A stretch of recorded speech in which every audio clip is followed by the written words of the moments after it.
Hello, everyone, and welcome back to Vestanland. This is episode 37, and as I mentioned in the previous episode, this video is going to be about connecting the train station to the old town that were built in the previous two episodes, respectively.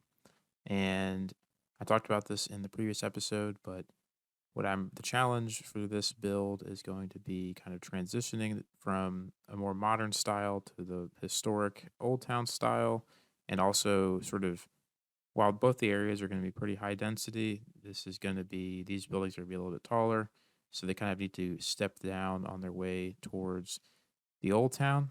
I'm pretty happy with how it ends up turning out, and you can see I started things off by kind of just placing down a palette of buildings that I could kind of mix and match, and yeah, just kind of figure out where they all went.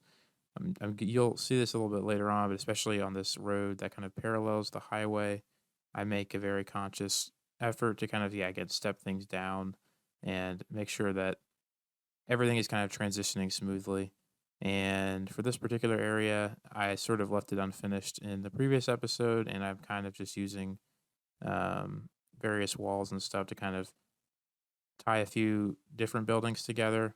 Obviously, I converted this sort of generic looking office building to PO, and I sort of had to stretch some of the textures around. So yeah, I kind of spliced in a few other buildings and then kind of got rid of the props and added a few bits and pieces to kind of connect everything up. And yeah, this little block here kind of formed this outdoor courtyard type thing. And yeah, there's going to be a couple of nice spaces like that in this area. A couple of obviously the street grid is not particularly uniform, so there's a couple of places where there's maybe a little bit more space between buildings, things like that.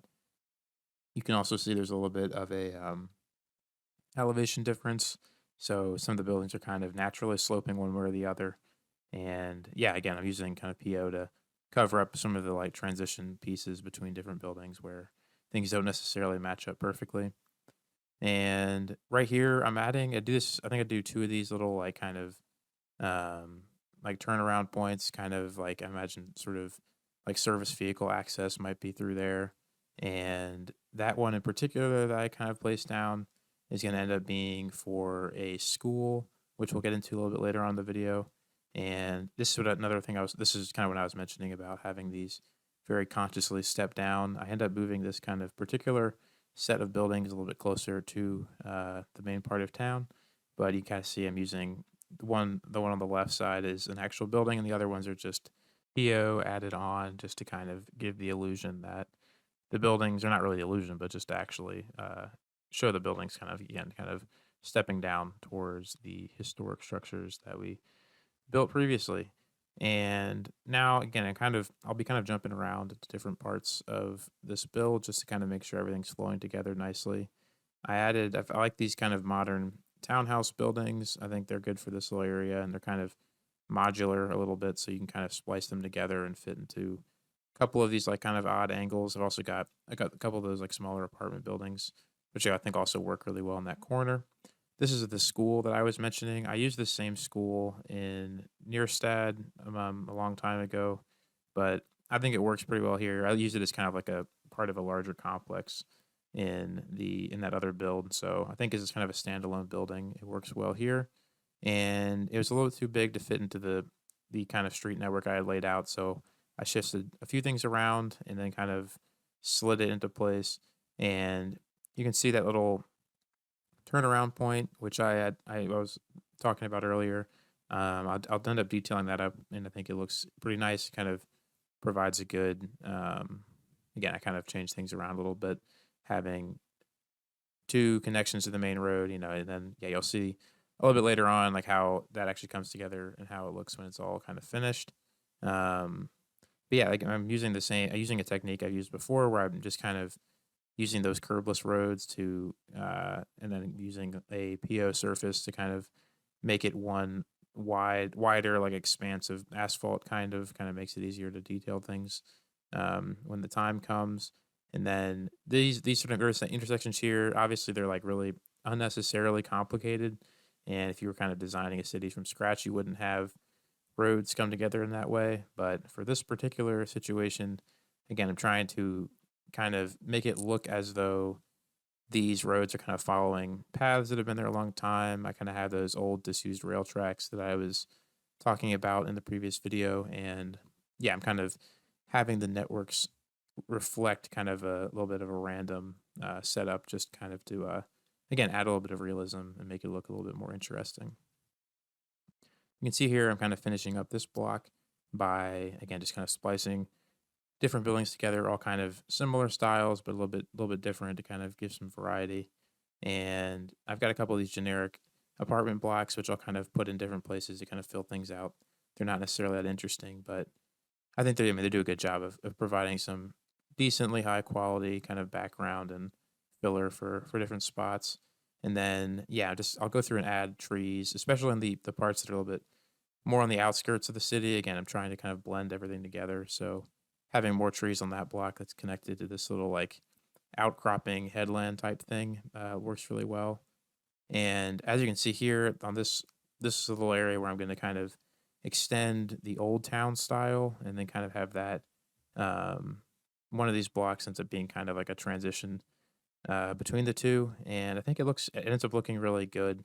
Um, I was kind of worried about how obviously it's a very kind of cramped area.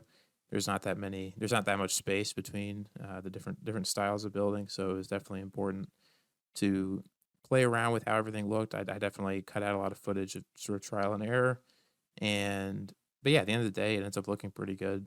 One thing I didn't really get to, or at least not as much as I was hoping I'd be able to, was that historic train station building. I kind of just filled in the space around it and didn't really have time to detail anything, which was a little bit disappointing. I'll probably revisit that in a later episode. Um, but yeah, and anyway, for this block that's kind of immediately in front of it, I did a lot of work with procedural objects to fit these buildings together. This one in particular is one where I had to cut out a lot of footage because it took a few tries to get it looking right. But at the end of the day, um, again, it ends up sort of fitting together. And I'm using, again, I've talked about using both sort of the two styles between like the old town and the more modern buildings. But even within the old town, there's kind of different blocks where I'm using kind of different styles, kind of trying to maybe they're sort of developed at different times. They're kind of dating from different time periods, something like that. Yeah, I don't know. I think it makes it look a little more interesting, a little bit better. And again, this is using the relatively new, at least, distort feature in procedural objects, which is really helpful for these awkward corners. Makes kind of this process a lot easier. Um, and yeah, you can kind of see things are sort of filling up a little bit, which is good. I'm now doing another one of those kind of little turnaround things that I was talking about. And this one is kind of, yeah, again, directly going into that old station building. I'm imagining, I mean, obviously, this is where the old like terminal rail tracks would have been. You can see one of them is still there. And this area, I mean, I'm not really sure exactly what it is necessarily, but I don't know, it at least provides something a little bit more interesting. You'll see I add a couple of interesting like buildings and stuff. And yeah, in terms of the functioning of the city, I think it's a good place to have like trucks turn around and stuff at least, which is good. I use this really narrow or really like sharp corner building in Nyrstad as well, but again, it's sort of generic. And it's kind of the only one I have that fits that little space perfectly. And this little area is going to be on this side. At least this is kind of like collection of buildings. I think does a good job of transitioning between like this is going to be like a popular pedestrian street, and then there's kind of not necessarily industrial, but it's kind of like storage and maintenance buildings behind it. And I'm adding a few of these little shop fronts to kind of fill things out. You'll see this kind of road is sort of the main commercial street in the area. And I do a ton of detailing later on in the video in the kind of block that's closer to the train station area. But yeah, little section here I think turns out really well. You can see there's kind of a little bit of an alley there, maybe yeah, connecting to the old train station building. I'm kind of imagining. I mentioned this in the previous episode, but I'm imagining that building is kind of like it's maybe a hotel or something now. It's kind of like been converted to some other use, which is something you see a lot with kind of old like public buildings when they're um, no longer being used for what they were originally. And yeah, again, that's something maybe I'll flesh out in a later video at some point. You can see here I'm now kind of playing around with the networks again. I was intentional about making these kind of height differences in this area. I knew it was going to be kind of a pain to deal with. And yeah, it was. I was right about that. And you see, I kind of just the train tracks there again. I'm not really sure. I mean, realistically, they probably would have been just completely taken out.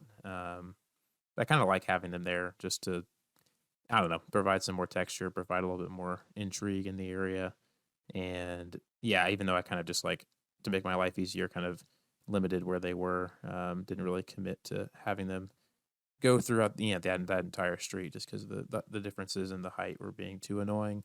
You saw I did a little bit. I just kind of finished up detailing the back of the church there. That little park, I think, also does a good job of.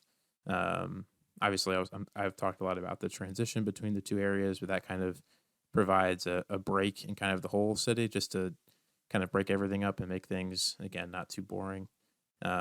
This is kind of the area I was touching on earlier with the sort of very intentional kind of stair step approach to these buildings. You can see here I moved the kind of actual stair step buildings a little bit farther away, and then kind of had um, this other kind of generic apartment block that kind of just sits out a little bit by itself, but then doesn't fully connect to the kind of main entryway road. And then there's kind of just some trees sort of buffering it from the main sources of traffic. I think this looks really good at the end of the day. I think like once, especially when all of the buildings are together and like placed, and you'll see in the cinematics, I think the kind of the whole build really meshes together really well, which I was really happy about. Um, yeah, this is kind of this corner here. Again, it's sort of a transition between these are kind of like the lower density old buildings, which kind of, I guess, probably represent kind of the edge of what the city was sort of historically. And then kind of, again, the highway is obviously relatively new. And then the kind of more modern buildings that kind of back up to it are relatively new. And this kind of area here kind of represents kind of the just kind of again kind of the collision between all those different styles. And then I kind of filled things out with putting kind of just some generic terraced housing here. Um, it's kind of a small, again, it's everything here is kind of scaled down from what it would look like in a real city or town. Um, but I think at the end of the day, it kind of is generic enough. It kind of just fits in. It kind of connects different blocks together pretty seamlessly. Um, you'll see here I'm filling out kind of the rest of that main thoroughfare with just some apartment buildings. And yeah, I kind of like how you'll see that like this side is more just all residential, whereas like it on the opposite side there's a couple of shops, and then it kind of reverses on the next block. Again, to kind of keep things interesting and yeah, not too repetitive. And for this little area, I added kind of this little access road to kind of give these houses in the back there a little bit of a yeah, just a place for the like spawn point to connect to. And yeah, I think it ends up looking pretty cool. Like the space isn't perfect, like it doesn't really connect exactly how I would want to, and there's not really enough room for the sidewalk to fit through there. Um, but again, the whole town is really just about creating those little spaces that are just kind of you just find in cities that you don't necessarily notice, but make things a lot more interesting. And yeah, even though that particular block that I was just finishing up probably isn't the most realistic in terms of like you wouldn't find something like that exactly somewhere in real life, but I think it kind of does a good job of condensing a lot of things into one place. Um, and yeah, I'm happy with how it turned out. Moving back kind of towards the waterfront area, this is kind of more of the same in terms of filling in kind of the generic older style buildings. And yeah, you can kind of see there's like a sharp line in terms of the break between where the old town currently is and where the waterfront is. Obviously, there's going to be a whole episode or two on the waterfront. That's something I have to get to at some point. And yeah, if you guys have any ideas in particular for that, in terms of inspiration or just like things you'd like to see, let me know. Um, I kind of have ideas for obviously where I'm going to take inspiration for like the cargo harbor and stuff like that. But for the actual waterfront, I mean, there's obviously tons of places that have kind of areas like that where there's, like a boardwalk or a promenade or some kind of park, um, which I'll try to take inspiration from a lot of different things to kind of complete that area when the time comes. Um, anyway, for the kind of last filling out of these blocks here, I kind of that little area with like the where the roads split again. I'll say that's just kind of like a cool. It provides this cool little small park, but really it was just to avoid having to do another weird corner. It kind of ended up looking pretty cool, which is good. But yeah, you can see that kind of that shot there before I move on to the detailing stuff. Um, that kind of gives you a flavor of what the whole thing's gonna look like at the end, which I've said it, but I was really happy with how it ends up looking.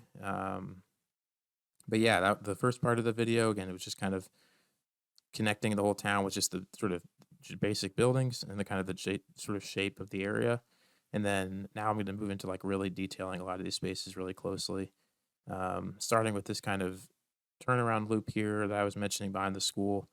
And I added a couple of buses there, a couple of school buses.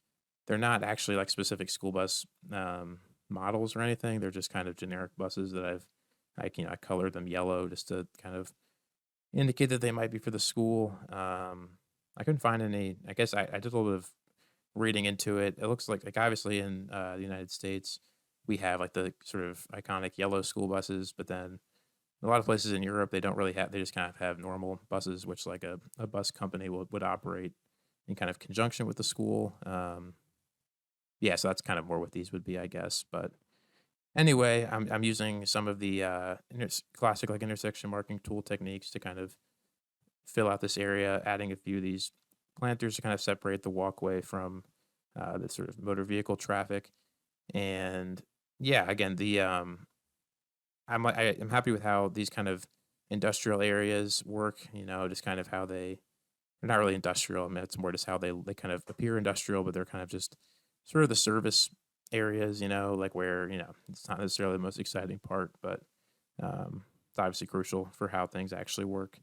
And yeah, I'm adding a couple of these sort of curbs to kind of indicate how this would actually function in real life, like how the buses would come in and park and stuff.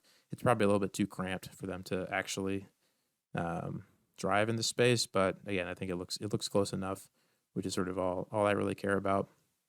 And then again, kind of finishing things off with a couple of stains and kind of decals and stuff like that.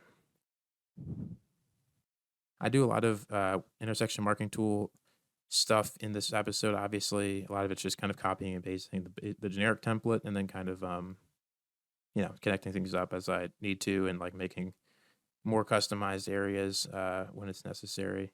I'm not going to show all of the just copying and pasting because it gets pretty repetitive. But for specific areas like this, again, like these kind of modern like condo buildings are kind of set back from the street a little bit, and it kind of has these little like plazas, which I'm imagining are operated by like there's probably a company that owns this building, and yeah, they kind of have their own kind of distinct plaza areas, which I think look pretty nice. And I use a couple different techniques to kind of create these little areas. And there you can see I was using like the procedural objects surface and using one of the textures I've downloaded.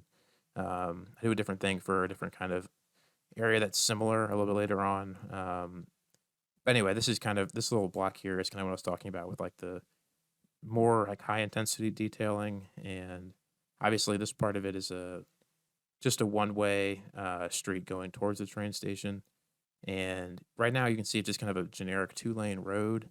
And you'll see that I end up changing that in a couple of different ways a little bit later on. And yeah, I think it's again the goal was more to create something that looks realistic in the sense that it kind of reflects the history of the city and the history of the space, as opposed to being necessarily the most functional. Because obviously there's a lot of like weird angles and stuff that doesn't really line up. But yeah, I think in terms of that first goal, I think it ends up checking out.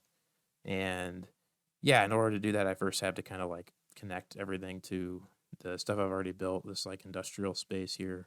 It's kind of the elevation's a little bit lower down than the actual roads, which again, it's not necessarily something that I thought about in terms of the functionality, but I think does make it look a little more interesting. And yeah, just kind of blocking this off with a fence to kind of, obviously there's going to be like trucks and machinery and stuff going on there. So, kind of wanted to hide that from the like shopping area that this is going to represent here. Um, yeah, again, I've said it a couple times, but I'm happy with how everything kind of meshes together. And again, this is another area where I ended up cutting out a lot of footage just because it took a lot of trial and error to get this right. I'm using these clipping networks to kind of, just remove the terrain when it gets a little bit too annoying.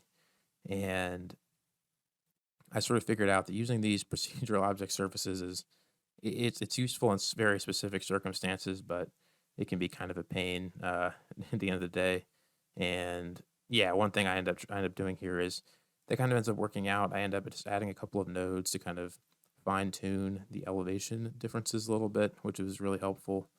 And it also had the added effect of kind of allowing me to kind of wind this road a little bit. Obviously, there's like a big space for which the road can go through, but I'm imagining you'll see this a little bit later on, but I'm imagining that the road was kind of intentionally narrowed in places, and like there's like extra stuff added to kind of slow down any cars coming through to make it a little bit easier to walk around. Um, which is something that happens in real life and is oftentimes a good way of driving people to like walk in an area. Um, and yeah, this kind of again managing those height differences was tricky, but I had to just kind of retaining walls and stuff to kind of like hide any like where like the terrain was not cooperating. Again, kind of standard stuff, but again, this is another little spot here where there's kind of a transition to be made between the service area and then like kind of the detailed like places, like the sidewalk and stuff like that where people are walking around. Adding a few trees, adding a few key decals in certain places, all just sort of helps connect all of that together. This is kind of the most important part, I think, of this whole area is kind of connecting up these lanes in a way that, like I was mentioning before, like it's kind of like different parts of it have been kind of blocked off. So there's very specific areas for cars to go. And I'm making it so that trucks can't go in this little area just because it's really like way too narrow for trucks to realistically go through. Um, yeah, you can see a couple of them are like the game's paused while I'm building this, but a couple of them were like going through this area and it looked really weird. So I just made sure that that wasn't happening. You can see this particular intersection is definitely the most complicated one. Again, unnecessarily so in a sense, but again, it ended up looking pretty interesting, I think, at the end of the day. And all of that is, of course, thanks to the intersection marking tool, which I'm gonna again kind of speed through how I actually built this. With the intersections like this, it takes forever to kind of get everything exactly right, even though we have the tools to like actually get them exactly right, which is nice. I don't know, at least for me, I end up spending probably too much time trying to fine tune everything. And yeah, at the end of the day, it ends up looking pretty nice. But again, it kind of takes a while. You can see I'm kind of using using the fillers to kind of, again, just kind of like with the strategy I'm using of using the sidewalks with the decorative networks.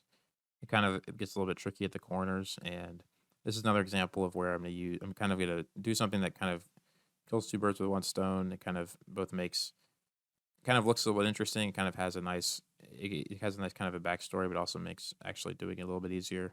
And I'm using like just the normal pavement fillers to kind of cover up some of the corners. And the rationale that I have for that is that these are kind of the things that were maybe installed recently to kind of again make the area a little bit better for pedestrians and slow cars down. Um, like I was touching on before, but it also kind of covers up some of the really sharp angles where the sidewalk network doesn't really work as well. So again, yeah, it kind of works. It works out both ways for me anyway, which is nice. And I found especially when I add these curbs, again with intersection marking tool and get those in kind of the right position, everything kind of ends up looking a lot better. And yeah, you can see this intersection here. Again, I kind of like I do this a lot when I'm building things in a game. I just kind of zoom in and zoom out where I kind of have to make sure that everything's connected up perfectly and just the way I want it to. And then as so I don't want to have to waste time detailing things and then have them just be in the context that doesn't work at all. But yeah, at this point I was happy with how this intersection was looking, and I was going through. I kind of just placed down all those solid lines as kind of guides, and then kind of added the really specific rules and stuff to kind of connect everything together. You can see I've added, added those curbs around the corners, which again, I'm really happy with how that looks. I think it looks really good. And yeah, and then just again adding the crosswalks and stuff to kind of connect everything up. And yeah, at the end of the day, it ends up looking nice. And again, I had to this is where I had to shift around some of the sidewalk networks at the corners. This is a little thing that I kind of did accidentally almost, but I think looks good. You can kind of see I added the sidewalk kind of disconnects from the curb there. And again, that's kind of indicates that that little like kind of triangular thing there was kind of built more recently than the sidewalk, which I think is kind of cool looking. Um, but yeah, now I'm going to kind of move on to doing a little bit more of the detailing. I started off by first making the sidewalks a little bit wider, and then yeah, again, this little I'll touch on it again. I guess that little like curve of the sidewalk there is something that kind of just a good example of things where like I don't intend to do them necessarily, but then it kind of turns out really well, and I kind of just roll with it. Um, Another thing that was kind of difficult was again with the height difference between even just the road and the building. Kind of the terrain was being like the mesh was being torn in different ways. I kind of remedied that by adding these custom planters here with just some retaining walls that kind of cover up some of the more awkwardly placed bumps in the terrain. And yeah, it's another thing that sort of worked out pretty easily, better than expected. I mean, it's more just a reflection of all the tools that City Skylines One has sort of accumulated over the years. Um, yeah, it's something that again makes these types of builds possible and allows you to do like really interesting things, which I'm definitely super grateful for. And yeah, again, I just placed down kind of a generic surface there, and then fill up the planters with some bushes and flowers and stuff to kind of again add some greenery to this area because it's always that's always something I have to be intentional about because if I don't do it and it's being super gray and super boring, but yeah, adding kind of like these big planters here kind of helps deal with that a little bit. And you could have seen when I was kind of like zooming in and out by the even now like with the sides of the buildings, there's still like the terrain looks a little bit weird. And I had a different strategy this time for dealing with that. And I used just a road, like a just a completely generic flat road that isn't connected to anything else. And I kind of just like slid it in here. And then instead, this is another new tool that is in the intersection marking tools mod. And you can just you can make like an island, like with the, like just how you would do like a pavement island, but then change the texture to any decal in the game. And I did this because originally I was trying to like fit in some decals in this area, but then they were getting like displayed on the network walls and it just wasn't looking very good. But then I kind of devised this technique to again when the texture is displayed on the pavement directly via the intersection marking tool, like command type thing, it ends up not displaying on the walls, which looks exactly what I needed. And then I can kind of play around with the height of the island to kind of fit it directly into, just so it like perfectly lines up with the height of the sidewalk. And yeah, this ended up working out really well. It's another example of where I kind of happened into it a little bit. I was trying out a bunch of different things that weren't working, and then this ended up. I wish I had sort of started doing this right at the beginning because it was a lot easier. But yeah, at the end of the day, it ends up sort of filling this out really well. And another important thing with this area is again having the kind of different types of textures on the road, like especially in this little area, we've got kind of the sidewalk, and then there's kind of like two different textures of the sort of plaza tiles, and then there's the asphalt of the road, and then there's kind of these little pavement jut out things. Um, all of those all those are good examples of just like again like in real life how things actually look in a way that you wouldn't necessarily expect them to. And I think that's like again, I'll say it again, it's kind of the most, or at least one of the most important things about creating detailed builds and city skylines is having those distinct textures because again, if you kind of just build everything with one pavement or grass texture, kind of I don't know, it's not, you sort of don't think about it, but then when you sort of look at it compared to like a real life picture or something, that's kind of the thing that jumps out as not working really well. Yeah, all that's to say, I'm glad that I was able to fit in a bunch of different textures here and have it look pretty good.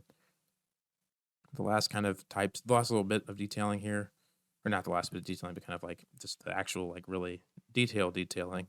I added that big astronaut thing on the side of the school. I've got a couple of like graffiti assets which I placed that was the only one that kind of like fit for like a school environment.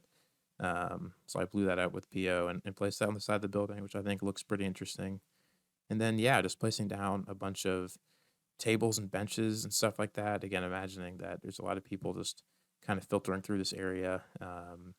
Again, you kind of see the last remnants of those old train tracks kind of peeking through, which, again, even if it's not realistic, I still think it looks pretty interesting. Um, and yeah, again, this is actually the last thing I end up doing. I end up kind of going back to this little turnaround area. You can see there's a truck there that now doesn't know where to go with all of the traffic manager stuff I did. Um, but yeah, I kind of finish this area off by adding a couple of walls. And again, it's good representation of kind of everything I did in this episode, where there's kind of, again, kind of like there's some industrial buildings, there's kind of some weird angles and networks and stuff, and then it kind of backs up to kind of generic residential stuff that kind of has to be separated in one way or the other. And again, here I'm just using a fence to do that. But yeah, you'll see kind of how everything fit together in the cinematics, which are coming up shortly. And yeah, I'll say it again, I'm really happy with how it turned out. And I really appreciate you guys for sticking around to the end of the video. If you're interested in getting more involved with the series, you can check out the Discord below. And yeah, other than that, thanks again, and hopefully I'll see you in the next video. Bye.